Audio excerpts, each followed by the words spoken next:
Hello students, welcome to my channel mathematics studies. आज हम BA BSc fifth semester की book groups and dream की chapter number first exercise 1.4 का lecture second देखेंगे। देखो, हमने लेक्चर फर्स्ट में क्या किया था, साइक्लिक ग्रुप की डेफिनेशन। क्या होता था हमारा साइक्लिक ग्रुप? जिसके लिए हमारे पास एक जनरेटर एग्जिस्ट हो जाए कि मतलब हम ग्रुप के सारे एलिमेंट्स को एक ही पावर की फॉर्म में लिख सकें। जिस ग्रुप के पास इस तरीके का एलिमेंट एग्जिस्ट करता था, एक जनरेटर एग्जिस्ट करता था, वो हमारा कैसा ग्रुप हो जाता था, साइक्लिक। उससे रिलेटेड हमने 4 थ्योरम्स भी कर ली थी लास्ट लेक्चर में। अब है हमारी नेक्स्ट थ्योरम, थ्योरम नंबर 5। हमारी ये थ्योरम क्या कहती है कि every finite group of prime order is cyclic. हाँ, तो हमें क्या प्रूफ करना है इसके अंदर कि हर एक फाइनाइट ग्रुप, एक हमारे पास क्या है, मतलब फाइनाइट ग्रुप है हमारे पास ऑफ प्राइम ऑर्डर, जिसका ऑर्डर क्या है, प्राइम है। कोई भी प्राइम नंबर जिसका ऑर्डर, वो हमारा क्या होगा, साइक्लिक होगा। ये हमें प्रूव करना। मतलब हर एक कोई भी फाइनाइट ग्रुप हो जिसका ऑर्डर प्राइम है, मतलब हमारे पास कोई भी एक फाइनाइट ग्रुप है जिसका ऑर्डर फाइनाइट है, जिसका ऑर्डर प्राइम है, तो वो हमारा क्या हो जाएगा, साइक्लिक हो जाएगा। ये हमें क्या करना है, प्रूव करना है। ओके, तो हमें एक तो इसके अंदर हमें दो बातों की ज़रूरत पड़ेगी। एक तो क्या कि हमें इस बात का पता होता है और आगे जाके हम एक जगह प्रूव भी करेंगे, क्या ऑर्डर ऑफ जो एलिमेंट होगा ना, वो ऑलवेज डिवाइड करेगा ऑर्डर ऑफ ग्रुप को। ऑर्डर ऑफ एलिमेंट, मान लो ए कोई भी एलिमेंट है, वो ऑलवेज डिवाइड करेगा ऑर्डर ऑफ ग्रुप को। ये हमारी एक स्टेटमेंट होती है जो आगे जाके एक इम्पोर्टेंट स्टेटमेंट बनेगी। ओके, तो ये बात आपको पता होनी चाहिए। हम इसमें यूज़ भी करेंगे क्या कि ऑर्डर ऑफ जो हमारा एलिमेंट है वो किसको डिवाइड करता है, ऑर्डर ऑफ ग्रुप को डिवाइड करता है। ओके, ये एक तो हम इसका यूज़ करेंगे। ऑल्सो हमने एक लास्ट थ्योरम की थी लास्ट लेक्चर में, उसके अकॉर्डिंग हमारा क्या होता था कि जो एलिमेंट का ऑर्डर और ग्रुप का ऑर्डर अगर सेम हो गया तो हमारा जो ग्रुप हो जाता था वो क्या हो जाता था, साइक्लिक। एक इस रिज़ल्ट का भी हम इसके अंदर यूज़ करेंगे। ये रिज़ल्ट तो मैंने आपको ऑलरेडी लास्ट लेक्चर में बता दिया था। अगर आप सीधा सेकंड लेक्चर देख रहे हैं तो अच्छे से नहीं हो पाएगा, एक बार फर्स्ट लेक्चर ज़रूर देख लेना अगर नहीं देखा है तो। ओके, तो हम स्टार्ट करते हैं अब थ्योरम को। क्या है क्वेश्चन कि हर एक फाइनाइट ग्रुप जिसका ऑर्डर प्राइम नंबर है वो हमारा क्या होगा, साइक्लिक होगा। तो हम क्या लेते हैं, सबसे पहले ग्रुप ले लेते हैं जी, जिसका हमारा जो ऑर्डर है वो क्या होगा, प्राइम ऑर्डर।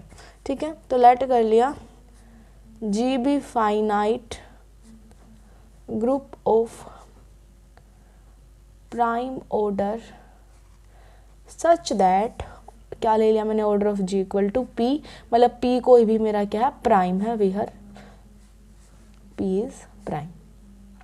जो इन्होंने बोल रखा था, एक मैंने ग्रुप ले लिया जो कि क्या है, फाइनाइट है, और जो उसका ऑर्डर है वो क्या है, प्राइम है, वो मैंने ले लिया। वो मैंने मान लिया कि ऑर्डर ऑफ ग्रुप, मतलब ग्रुप का ऑर्डर क्या है, प्राइम ले लिया। ओके, अब जैसा कि हमने पता है कि जी मेरा क्या है, मतलब ग्रुप का ऑर्डर क्या है, मेरा प्राइम है। अब देखो, जो प्राइम, अगर मेरा ग्रुप का ऑर्डर प्राइम है तो उसकी वैल्यू 2 या 2 से ज़्यादा होगी। क्यों होगा ऐसा?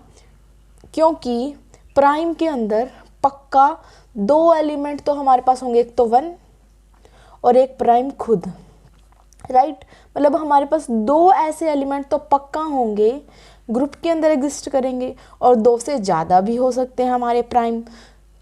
क्या है कि प्राइम के अंदर हमारे क्या होते हैं कि 2 एलिमेंट तो पक्का एग्जिस्ट करेंगे, एक तो वो खुद एलिमेंट और एक हमारा आइडेंटिटी एलिमेंट टाइप का, तो हमारे वो तो पक्का एग्जिस्ट करेंगे।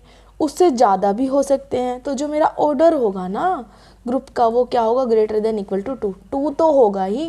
ऑर्डर क्या होता है हमारा, number of element in that group, मतलब 2 होगा ही, और 2 से ज़्यादा भी हो सकते हैं, तो greater than equal to 2।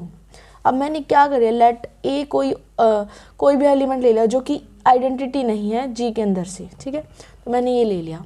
Okay, अब हमें प्रूव क्या करना है कि हर एक finite group of prime order is cyclic. अब तक हमने जो हमें दे रखा था ना, हमने वही यूज़ किया है कि एक फाइनाइट ग्रुप ले लिया जिसका ऑर्डर हमने पी मान लिया, क्योंकि ये प्राइम है तो जो ऑर्डर ऑफ जी है वो ग्रेटर देन इक्वल टू 2 होगा। अब मैंने क्या लिया, एक ए एलिमेंट ले लिया जो कि आइडेंटिटी नहीं है, जो किससे बिलोंग करेगा, जी से बिलोंग करेगा। अब हम कुछ इस रिजल्ट का यूज़ करेंगे, ठीक है। तो हम लिख सकते हैं since we know that order of element divide order of group such that order of element हमारा डिवाइड करेगा ऑर्डर ऑफ ग्रुप को। अभी मैंने ऑर्डर ऑफ ग्रुप मेरा क्या है, पी। अभी हमने यहाँ पे लिखा कि ऑर्डर ऑफ ग्रुप पी है, पी मेरा क्या है, प्राइम। अब हमारा ऑर्डर ऑफ ए पी से डिवाइड कब करेगा, या तो हमारा ये 1 हो या फिर हमारा ये पी हो, तभी तो इससे डिवाइड करेगा। देखो प्राइम नंबर हमारे कौन से होते हैं, या तो वो सिर्फ और सिर्फ अपने आप से डिवाइड होते हैं या फिर 1 से डिवाइड होते हैं। जैसे कि मेरा 2 हो गया, 3 हो गया, सिर्फ ये अपनी टेबल पे आएंगे और इसको हम इस तरीके से लिख सकते हैं 2 into 1। 3 को भी हम 3 into 1 टाइप से लिख सकते हैं। मतलब जिनको हम इस तरीके से लिखते हैं वो हमारे प्राइम नंबर होते हैं। तो इसका मतलब ये इसको सिर्फ तभी डिवाइड कर सकता है या तो तब ये 1 हो या फिर पी हो, ठीक है। अगर मेरा फिर हम लिख देंगे कि सिंस पी इज़ प्राइम तो ऑर्डर ऑफ ए या तो 1 होगा या फिर ऑर्डर ऑफ ए मेरा क्या होगा, पी। अब मैं लेके चलूँगी, अगर मेरा ऑर्डर ऑफ ए 1 होगा तो क्या होगा। देखो अगर ऑर्डर ऑफ ए अगर मेरा क्या हो गया 1, तो इसका मतलब मेरा क्या हो गया कि ए है वो क्या हो गया, आइडेंटिटी। मतलब ए की पावर 1 करने से मेरा आंसर क्या आएगा, आइडेंटिटी आएगा ना। इसका तो मतलब यही होता है। लेकिन मैं लेके क्या चली थी ए को कि ए तो मेरा नॉट इक्वल टू आइडेंटिटी है, तो यहाँ पे तो मेरा क्या आ गया, कंट्राडिक्शन आ गया। इसका मतलब ये बात तो हमारी पॉसिबल ही नहीं है कि ऑर्डर ऑफ ए क्या हो गया 1, सो नॉट पॉसिबल।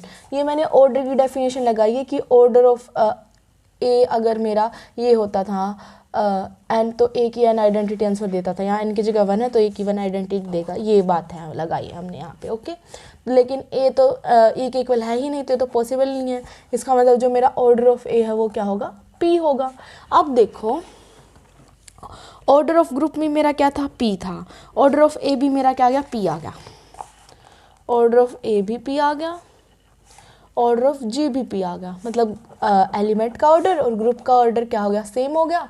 और फोर्थ थ्योरम से हमें क्या पता है कि जब एलिमेंट का ऑर्डर और ग्रुप का ऑर्डर सेम हो जाता है ना, तो वो ग्रुप हमारा क्या हो जाता है, साइक्लिक ग्रुप। ओके, तो ये थी हमारी थ्योरम नंबर 5। इसमें कुछ नहीं था, बिल्कुल इजी थ्योरम थी कि हमें प्रूव करना था कि हर एक फाइनाइट ग्रुप होगा ना प्राइम ऑर्डर का, वो हमारा एक साइक्लिक ग्रुप होगा। तो सबसे पहले हमने एक जी फाइनाइट ग्रुप ले लिया जिसका ऑर्डर प्राइम था, तो हमने ऑर्डर ऑफ जी ले लिया पी, जहाँ पे पी मेरा प्राइम है। इसकी value of course greater than equal to 2 होगी क्योंकि 2 या 2 से ज़्यादा मेंबर इसमें होंगे। तो मैंने एक एलिमेंट ले लिया ए जो कि आइडेंटिटी नहीं है, वो क्योंकि मुझे यही प्रूव करना है ना साइक्लिक, तो उसके लिए हमें स्टार्टिंग कर दी कि एक एलिमेंट ले लिया जो कि जी के अंदर से बिलोंग करता है, आइडेंटिटी नहीं है। तो जैसा कि हमें पता है कि जो एलिमेंट का ऑर्डर वो ग्रुप के ऑर्डर को डिवाइड करता है, तो इस तरीके से मैंने लिख दिया, इसकी वैल्यू पुट कर दी। अब ये इसको सिर्फ तभी डिवाइड करेगा तब इसकी वैल्यू या तो 1 हो या पी हो। लेकिन जब मैंने 1 ली तो वो हमारा इक्वल टू ई आ गया जो कि पॉसिबल नहीं था, तो इसका मतलब ऑर्डर ऑफ ए क्या हो गया, पी। अगर एलिमेंट का ऑर्डर ग्रुप का एलिमेंट ऑर्डर सेम हो गया तो इसका मतलब हमारा क्या हो गया कि जो ग्रुप है वो क्या हो गया, साइक्लिक। देखो नेक्स्ट थ्योरम हमारी क्या है कि every finite group of composite order possess proper subgroup. मतलब जो हमारा फाइनाइट ग्रुप होगा ना कंपोजिट ऑर्डर का, जैसे प्राइम नंबर हमारे किस तरीके से होते हैं 2, मतलब जिसको हम 1 की प्रोडक्ट के साथ ही लिख सकते हैं, मतलब 3 into 1। लेकिन कंपोजिट क्या होते हैं, जैसे कि 6 जिसको हम मतलब 1 की प्रोडक्ट के साथ नहीं, जैसे 2 into 3 इस तरीके से हम लिख दें, तो ये हमारे किस तरीके के होते हैं, कंपोजिट के। ये तो हमारे कौन से नंबर होते हैं, कंपोजिट।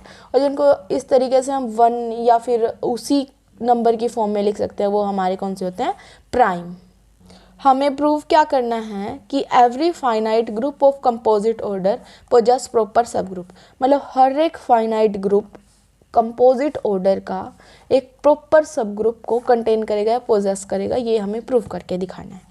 अब बात आई प्रॉपर सब ग्रुप क्या है, ये आपको एग्जाम में नहीं लिखना है, जो अभी मैं बता रही हूँ, जो मैं ब्लू पेन के साथ लिखूंगी ना, सिर्फ वही एग्जाम के अंदर लिखना। ओके, क्या है कि अगर एच मेरा मतलब कोई भी सब ग्रुप इस तरीके का है कि उसके अंदर या तो ग्रुप के सारे जी हैं या फिर आइडेंटिटी एलिमेंट कंटेन करता है, वो हमारा कौन सा होता था, इम्प्रॉपर।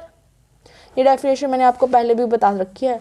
और उसको छोड़ के अदर देन दैट हमारे सारे के सारे क्या होते हैं, प्रॉपर सब ग्रुप, राइट। ये डेफिनेशन हमने पढ़ रखी है कि अगर वो जी और आइडेंटिटी के इक्वल है तो वो इम्प्रॉपर होगा, अदर देन दैट हमारे सारे के सारे क्या होते हैं, प्रॉपर। इसका मतलब, और हमें प्रूव क्या करना, प्रॉपर। इसका मतलब हमारा प्रॉपर क्या हो गया कि ऑर्डर ऑफ एच और ऑर्डर ऑफ जी के जो हमारे बीच में होगा, मतलब जिसके अंदर ऑर्डर ऑफ आइडेंटिटी हमारा क्या होता है 1 होता है, और ऑर्डर ऑफ जी मतलब इसका मतलब जो ऑर्डर ऑफ एच है ना वो हमें इन दोनों के बीच में दिखाना है और ये इंक्लूड नहीं है, तभी वो क्या हो जाएगा हमारा प्रॉपर हो जाएगा। तो हमें प्रॉपर दिखाने के लिए एक तरीके से इस चीज़ को प्रूव करके दिखाना है, राइट, कि मतलब ऑर्डर ऑफ एच है ना वो ग्रेटर देन तो 1 है और लेस देन ऑर्डर ऑफ जी है, राइट। तो हमें ये प्रूव करना है क्या, कि every finite group of a composite order, हर एक फाइनाइट ग्रुप कंपोजिट ऑर्डर का पोजेस करेगा एक प्रॉपर सब ग्रुप को। अब हम इसको करते हैं स्टार्ट। तो हम क्या करेंगे, सबसे पहले लेट कर लेंगे कि जी हमारा कोई भी ग्रुप है finite group of order composite order का है, ठीक है। लेट कर लेंगे एक हमारा फाइनाइट ग्रुप है जो कि कंपोजिट ऑर्डर का है। लेट पेपर में यहाँ से स्टार्ट करना आपको, G be finite group of composite order such that order of G हम क्या लेंगे, यहाँ पे मैंने कोई भी एलिमेंट ले लिया टी, और टी मेरा किस तरीके का है m इंटू एन टाइप का, जहाँ पे जो मेरा m और n है ना वो नॉट इक्वल टू 1 है, मेरा ना तो m1 है ना ही n1 है, क्योंकि इन दोनों में से एक भी 1 हो गया तो वो हमारा क्या हो जाएगा प्राइम। लेकिन तो हमें तो क्या लेके चलना है कंपोजिट, तो जो मेरा ऑर्डर ऑफ जी है वो किस तरीके का कंपोजिट टाइप का, तो मैंने ये ले लिया कि जो मेरा टी है ना वो m इंटू एन टाइप का, और जहाँ पे m और n दोनों ही नॉट इक्वल टू 1 है।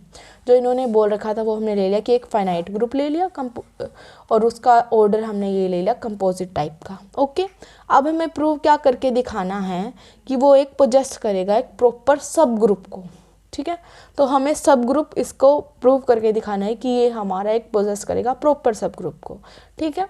अब हमारे पास केस आते हैं 2 कि जो मेरा ग्रुप है ना वो साइक्लिक है या साइक्लिक नहीं है।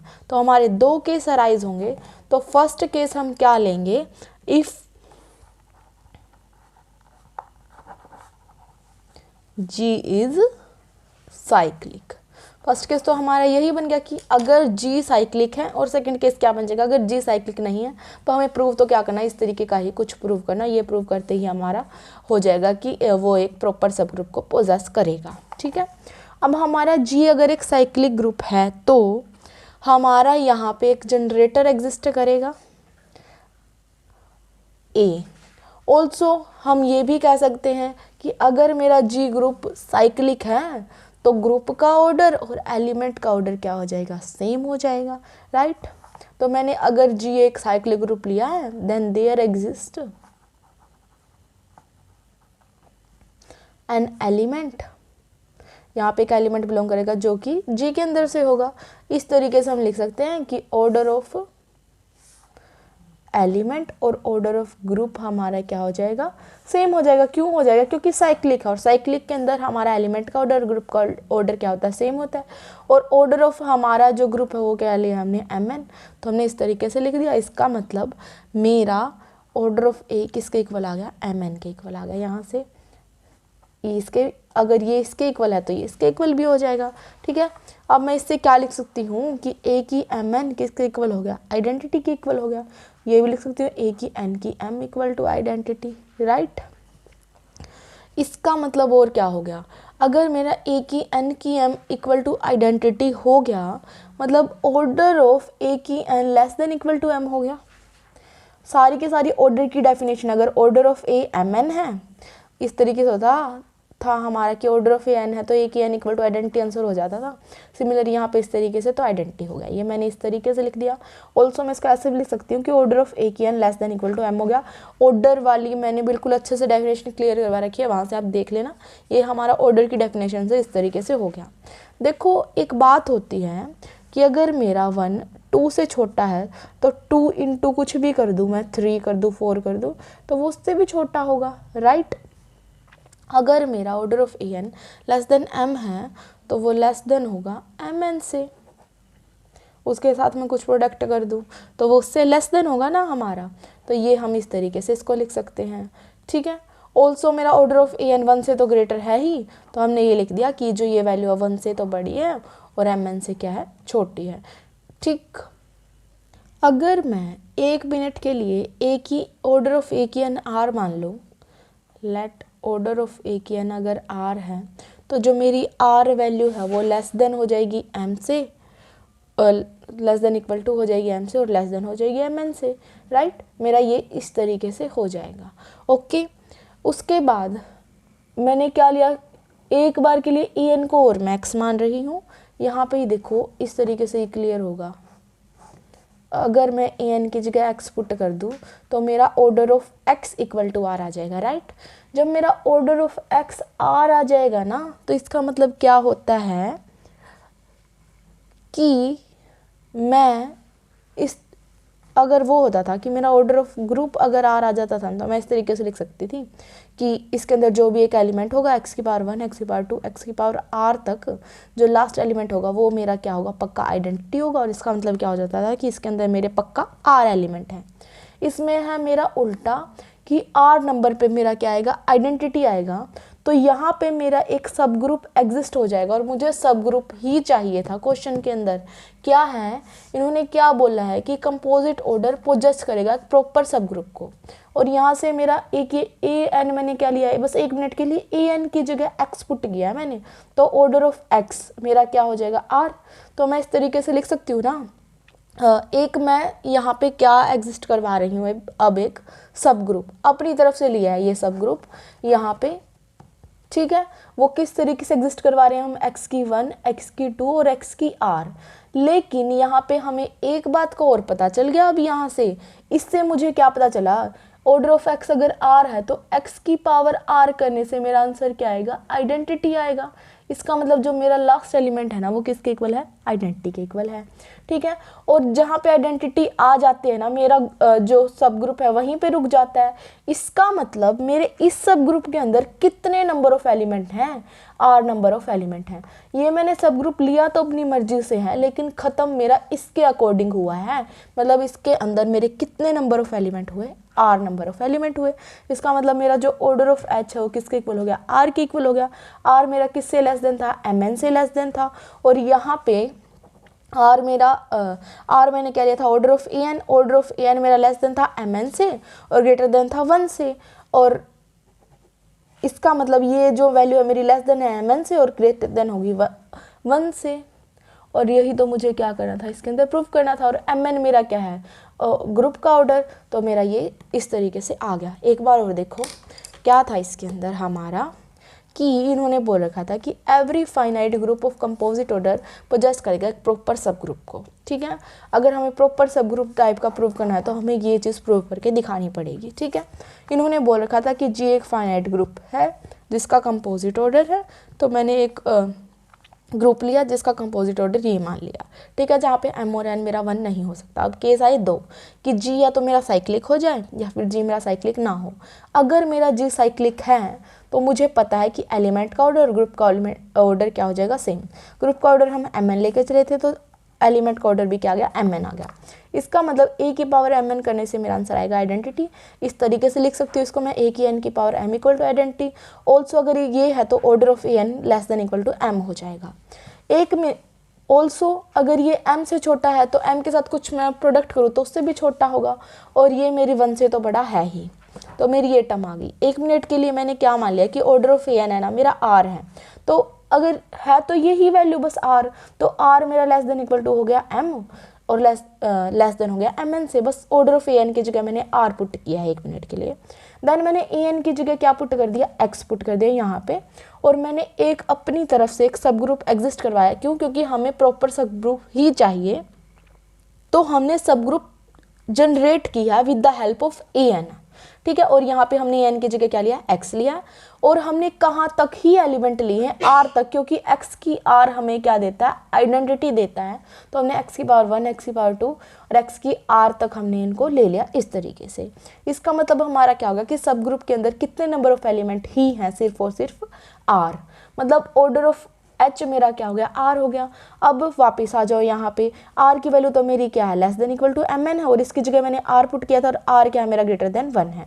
तो आर की वैल्यू मेरी लेस देन एम एन और ग्रेटर देन 1 है। और आर मेरा क्या, ऑर्डर ऑफ एच। तो ऑर्डर ऑफ एच मेरा ग्रेटर देन 1 है और लेस देन एम एन है। और एम एन मेरा क्या है, ऑर्डर ऑफ ग्रुप। तो ओ एच जो मेरा ऑर्डर ऑफ एच है वो ग्रेटर देन 1 आ गया और लेस देन आ गया ऑर्डर ऑफ ग्रुप। और यही हमें प्रूव करना था। मतलब जब जी मेरा साइक्लिक होगा ना तो ये मेरा जो प्रॉपर सब ग्रुप एक पोजेस हो जाएगा। अब बात आई अगर मेरा जी साइक्लिक नहीं है तो, अगर जी साइक्लिक नहीं है तो फिर भी एक एलिमेंट तो हमारा एग्जिस्ट करेगा ही जो ग्रुप के अंदर होगा, क्योंकि ग्रुप के अंदर तो एलिमेंट है ही। Then there exist an element, जो कि मैंने बी एलिमेंट मान लिया जो कि जी के अंदर से है, सच दैट, लेकिन जो ऑर्डर ऑफ बी है ना वो not equal to M N होगा। देखो क्या था कि जब साइक्लिक था ना तो मेरा एलिमेंट का ऑर्डर और ग्रुप का ऑर्डर क्या था, सेम था, जो कि क्या था, एम एन, ठीक है। लेकिन यहाँ पे जो मेरा ग्रुप है ना साइक्लिक नहीं है, तो जो एलिमेंट का ऑर्डर होगा ना वो ग्रुप के ऑर्डर के इक्वल नहीं होगा, और ग्रुप का ऑर्डर क्या है, एम एन है, तो मतलब जो एलिमेंट का ऑर्डर है ना वो not equal to M N होगा। तो ये मैंने इस तरीके से इसको लिख दिया, ठीक है। अगर वो एम एन टाइप का नहीं है, मतलब कंपोजिट टाइप का नहीं है, तो जो हमारा एलिमेंट का ऑर्डर वो किस तरीके का होगा, प्राइम टाइप का। तो ऑर्डर ऑफ बी हमारा क्या होगा, प्राइम, जो कि not equal to M N है। ऑल्सो हमने लास्ट थ्योरम में ही किया है, अगर प्राइम है तो जो मेरा ऑर्डर ऑफ बी है वो ग्रेटर देन इक्वल टू क्या हो जाएगा, 2 हो जाएगा, ठीक है। देन इसमें भी हम जैसे हमने ग्रेटर देन इक्वल टू अगर हमारा ये 2 हो गया, तो जैसे हमने लास्ट किया हम यहाँ पे भी एक सब ग्रुप एग्जिस्ट करवा देंगे।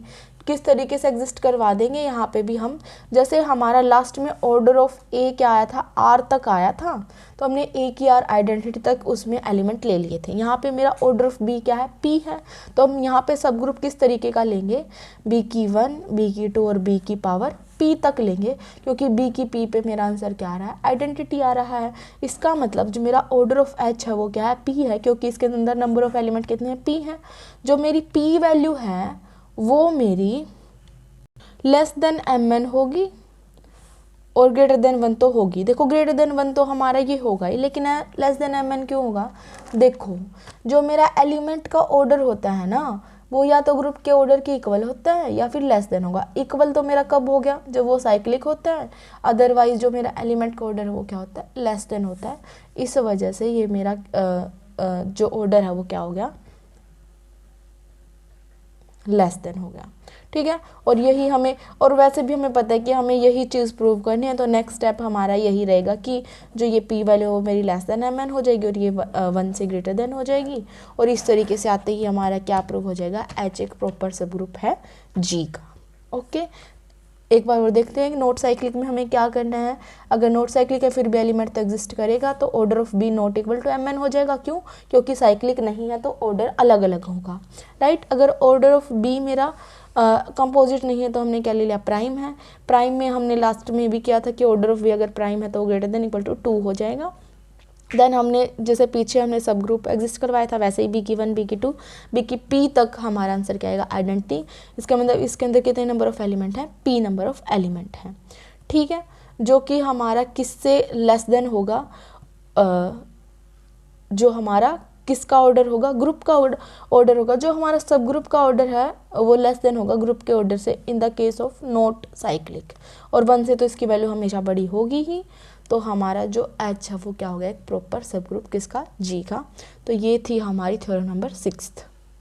देखो नेक्स्ट थ्योरम क्या है हमारी, कि एवरी सब group of cyclic group is cyclic. मतलब साइक्लिक ग्रुप का अगर हम सब ग्रुप भी लेंगे ना तो वो भी हमारा क्या होगा, साइक्लिक होगा। कोई भी ग्रुप है जो कि साइक्लिक है उसका सब ग्रुप लेंगे तो वो भी हमारा साइक्लिक होगा। ये हमें क्या करना है, इसमें प्रूव करना है, ठीक है। तो सबसे पहले हम एक ग्रुप ले लेंगे जो कि साइक्लिक है, देन हम एक सब ग्रुप ले लेंगे और उसको हम क्या प्रूव कर देंगे कि वो भी हमारा क्या होगा, साइक्लिक होगा। तो लेट कर लिया हमने G be any cyclic group of cyclic group जिसका जनरेटर क्या है हमारा, ए। मतलब हम ग्रुप के हर एक एलिमेंट को ए की पावर्स की फॉर्म में लिख सकते हैं, दैट इज़ हम लिख सकते हैं जी का जनरेटर है हमारा ए। ओके, देन हमने क्या किया, एक एच ले लिया जो कि क्या है, सब ग्रुप है जी का, और हमें प्रूव क्या करना है कि वो भी हमारा क्या होगा, साइक्लिक होगा। मतलब now we shall prove that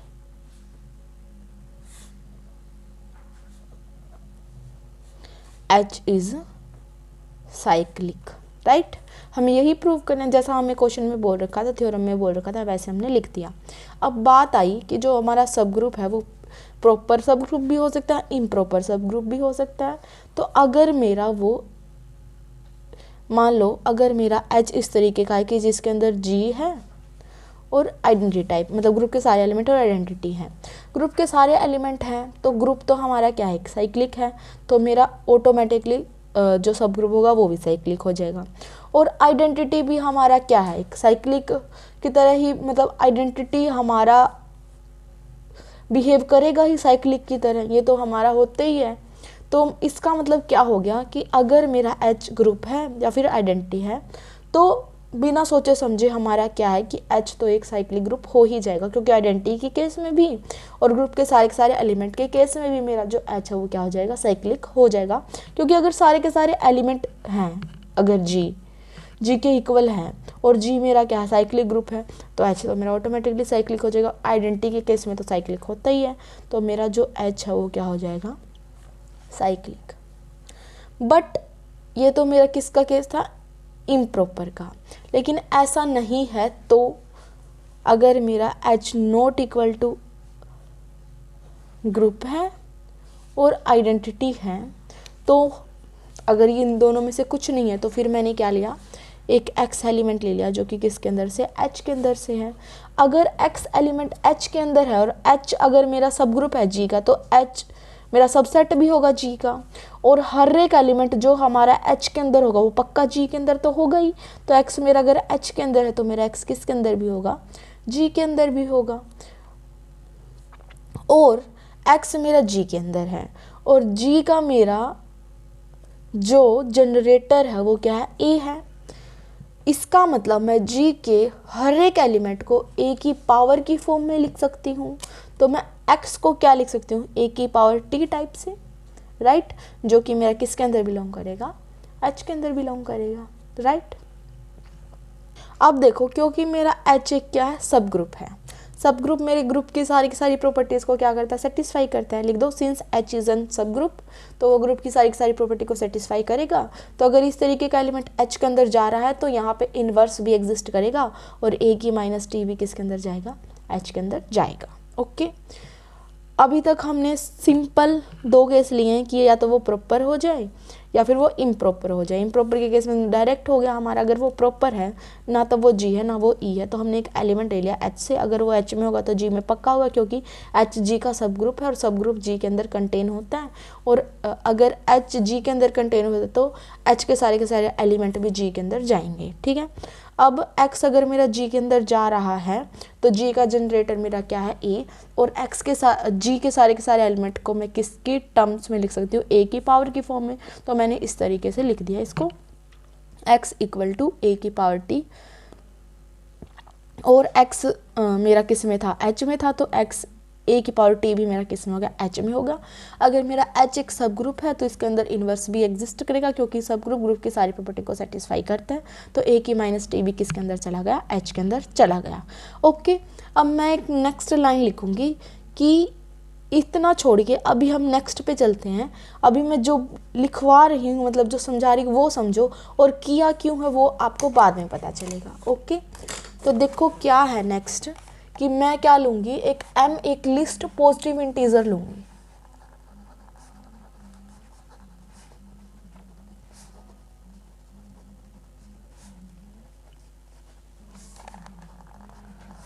और एक की M किसके अंदर चला जाएगा, H के अंदर चला जाएगा।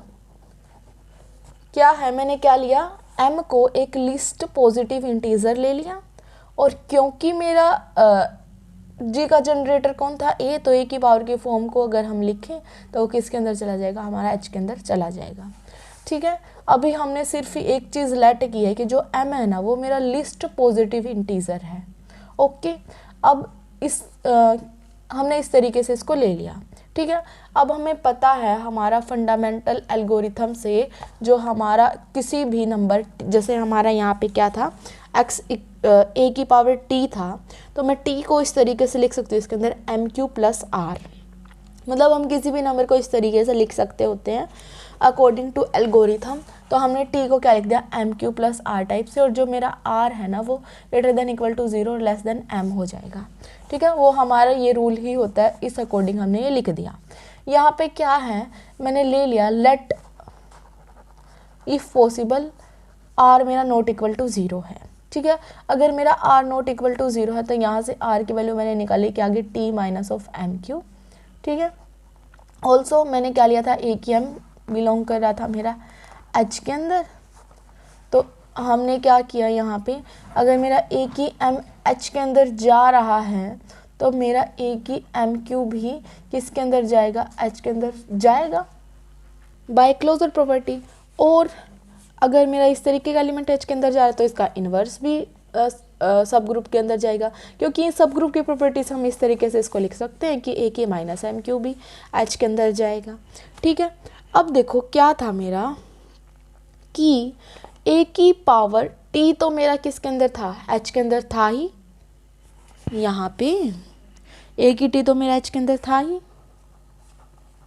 और ए की माइनस एम क्यू भी मेरा किसके अंदर आ गया, एच के अंदर आ गया। इसका मतलब अब मैं क्लोजर की प्रॉपर्टी लगा सकती हूँ, क्योंकि एक सब ग्रुप है तो A T minus M Q मेरा किसके अंदर चला जाएगा, एच के अंदर जाएगा, और टी माइनस एम क्यू मेरा क्या था, आर, इसका मतलब ए की आर मेरा किसके अंदर चला गया, एच के अंदर चला गया। लेकिन मैंने यहाँ पे क्या माना था कि m एक लिस्ट पॉजिटिव इंटीजर है जहाँ पे a की m h के अंदर जाएगा, अगर ये तो उससे छोटा हमारा कोई भी h के अंदर नहीं जा सकता, लेकिन ये तो इसके अंदर चला गया। इसका मतलब कि जो मेरा r है ना वो कभी भी, इसका मतलब जो मेरा r है वो नॉट इक्वल टू 0 नहीं होगा बल्कि इक्वल टू 0 होगा। ये हमारे इसी वजह से मैंने क्या माना था, स्टार्टिंग में एक लिस्ट पॉजिटिव इंटीजर माना था am, जो कि ए की एम हमारे किसके अंदर जा रहा था, एच के अंदर जा रहा था। इसी वजह से मैंने माना था ताकि मैं इसका कॉन्ट्रडिक्शन प्रूव करके दिखा सकूँ, ठीक है। तो मैंने टी क्या ले लिया था फिर यहाँ से, क्योंकि टी से रिलेट करवाना था ना हमें, तो मैंने ये टी क्या ले लिया, एम क्यू प्लस आर ले लिया। फिर मैंने ले लिया कि आर नॉट इक्वल टू 0, क्योंकि मुझे इसको 0 के इक्वल ही प्रूव करके दिखाना है, ठीक है। तो आर मेरा क्या गया, T minus M Q, then A की एम अगर मेरा एच के अंदर है तो ए की एम क्यू भी मेरा एच के अंदर चला जाएगा, और ए की माइनस एम क्यू भी एच के अंदर चला जाएगा। ए की टी तो एच के अंदर था ही, और ए की माइनस एम क्यू भी एच के अंदर आ गया, तो बाई क्लोजर प्रॉपर्टी हमारे एच के अंदर बिलोंग हो गया, और इसकी वैल्यू कितनी थी, आर, तो ए की आर मेरा किसके अंदर चला गया, एच के अंदर चला गया। और सबसे छोटी वैल्यू अगर एच के अंदर चली गई ना तो उससे छोटी कोई वैल्यू हमारी उसके अंदर नहीं जा सकती। देखो यहाँ पे देखा था ना, आर तो मैंने एम से भी छोटा, तो उससे छोटा हमारा उसके अंदर नहीं बिलोंग कर सकता, तो विच इज़ एन कॉन्ट्राडिक्शन। इसका मतलब जो मेरा आर है वो क्या है, 0 है। तो टी की वैल्यू मेरी यहाँ पे क्या आ गई, एम क्यू आ गई। ए की टी था इस तरीके से, जो कि मेरा किसके ए की टी था हमारा यहाँ पे, वो क्या हो गया, ए की एम क्यू हो गया, तो ए की पावर एम की क्यू। इसका मतलब हम देखो ए की टी मेरा किसके अंदर था, एच के अंदर था, ए की टी को मैं लिख सकती हूँ ए की एम क्यू, ये मेरा एच के अंदर था तो ये भी एच के अंदर हो गया, ये भी मेरा एच के अंदर हो गया। इसका मतलब मैं एच के सारे एलिमेंट को ए एम की पावर की फॉर्म में लिख सकती हूँ। इसका मतलब जो मेरा एच है वो क्या हुआ, साइक्लिक हो गया, क्योंकि इसका ए एम क्या हो गया, एक जनरेटर हो गया। इसके हर एक एलिमेंट को मैं इसकी पावर की फॉर्म में लिख सकती हूँ, ए एम की पावर की फॉर्म में, तो जो मेरा एच है वो साइक्लिक हो गया।